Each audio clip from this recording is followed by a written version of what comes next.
जय हिंद मित्रांनो, दी योद्धा career and sports अकॅडमीमध्ये आपलं स्वागत आहे. मी गंगाधर सुरसे, एक्स आर्मी, छत्रपती संभाजीनगर. तर आज आपण वनरक्षक विभाग छत्रपती संभाजीनगर निकालाबाबत किंवा साधारण गुणवत्ता यादीबाबत चर्चा करणार आहोत. तर आपण बघतोय की 8 फेब्रुवारीला छत्रपती संभाजीनगर वनरक्षक येथील ग्राउंड किंवा मैदानी चाचणी ही खतम झाली होती. परंतु अद्यापही आज 3 मार्च झाली तरी पण वनरक्षकची जी छत्रपती संभाजीनगरची गुणवत्ता यादी आहे ती अजूनसुद्धा लावण्यात आलेली नाही. जवळजवळ 20 ते 25 दिवस झाले. बाकी आपण बघितलं तर कोल्हापूरचं ग्राउंड आपल्या छत्रपती संभाजीनगरच्या जिल्ह्याच्या नंतर झालं आणि त्यांची साधारण गुणवत्ता यादी ही लावण्यातसुद्धा आली. त्यामागं नेमकं कारण काय आहे की कारण तर आज स्पष्ट नाही आहे, पण तरी पण कळालं आहे की ग्राउंड 8 तारखेला ग्राउंड झाल्यानंतरसुद्धा नंतर ग्राउंड झालेले आहे. पण तसं काही छत्रपती संभाजीनगरच्या वन विभागाच्या वनवृत्तमध्ये काहीही नोटिफिकेशन दिलेलं नाही की ज्या मुलांना मेल पोहोचला होता त्या मुलांचं ग्राउंड ठेवलं, की डिप्लोमावाल्या मुलांना अपात्र केलं होतं त्यांचं ग्राउंड ठेवलं, असं नोटिफिकेशन त्यांनी द्यायला पाहिजे होतं. नेमकं चालू काय छत्रपती संभाजीनगर वन विभागामध्ये हे अद्यापही आपल्याला काही कळत नाही आहे. तर मित्रहो, आपण जर बघितलं तर यामध्ये छत्रपती संभाजीनगर आपण डिस्कस केलं की कोल्हापूरची गुणवत्ता यादी लागलेली आहे आणि आपण किंवा मी या व्हिडिओ माध्यमाद्वारे वनरक्षक विभाग छत्रपती संभाजीनगर यांना विनंती करतो की त्यांनी लवकरात लवकर वनरक्षक साधारण गुणवत्ता यादी लावावी. त्याच्यानंतर आपण बघतोय की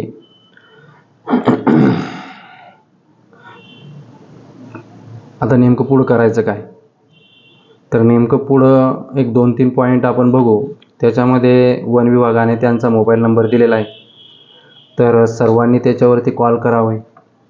नेमका तो मुद्दा आपणच उचलून धरायला पाहिजे, कारण की दुसऱ्या जिल्ह्याचा मुलगा तर इथं येऊन त्यांना कॉल करणार नाही. तर तुम्ही सतत त्यांना कॉल करायचे आणि त्यांना हे लक्षात आणून द्यायचे की बा तुम्हाला लवकरात लवकर ही कारवाई करायची आहे, साधारण गुणवत्ता यादी लावायची. त्याच्यानंतर दुसरी गोष्ट, वनमंत्र्यांना तुम्हाला मेल करायचा आहे. ईमेल ॲड्रेस मी तुम्हाला कमेंट्स बॉक्समध्ये टाकतो. मी सुद्धा केलेला आहे ईमेल, तुम्ही पण करा. 1 किंवा 2 माणसांनी ईमेल करून काहीही होणार नाही. तर कमीत कमी जेवढे जास्तीत जास्त ईमेल वनमंत्र्यांना जातील तेवढे म्हणजे त्यांचं लक्ष त्याच्याकडे केंद्रित होईल. तर ह्या 2 गोष्टी आपण करू शकतो. आणि जसं आपण डिस्कस केलं की आपलं ग्राउंड झाल्यानंतरसुद्धा नंतर मुलांचं ग्राउंड झालेलं आहे, पण आपण बाकी वन विभागाचं जर बघितलं तर त्यांनी नोटिफिकेशन टाकलेलं आहे की ज्या मुलांनी ग्राउंड नाही केलं किंवा ज्यांना ईमेल नाही पोहोचले त्या मुलांची त्यांनी यादी वगैरे टाकली आणि त्यांचं ग्राउंड कोणत्या तारखेला होणार आहे हे सुद्धा त्यांनी प्रकाशित केलेलं आहे. पण छत्रपती संभाजीनगर वन विभागानं असं काही प्रकाशित केलेलं नाही. तर नेमकं काय चालू आहे काही कळतच नाही. काय खिचडी पकू राहिली किंवा काय होऊ राहिलं आहे याच्यामध्ये आपल्याला काहीच कळत नाही आहे. आणि तरीही आपण हे जे मी तुम्हाला सांगितलं, फोन करायचा आहे, त्याच्यानंतर ईमेल करायची आहे, त्याच्यानंतर आपण 1 ते 2 दिवस वाट बघू. त्याच्यानंतर मग पुढं काय करायचं ते आपण ठरवू. त्याच्यासाठी तुम्ही कमेंट्स बॉक्समध्ये आपला व्हॉट्सअप नंबर टाका.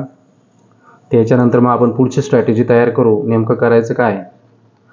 मी इथंच असतो छत्रपती संभाजीनगरला, पण डिपार्टमेंटमध्ये नेमकं काय चालू आहे कोणी कोणाला सांगत नाही आणि त्यांना काय प्रेशर आहे किंवा त्यांच्या कामाचं ताण किती हे पण आपल्याला इथं बसून आपण त्याचा अंदाज नाही लावू शकत.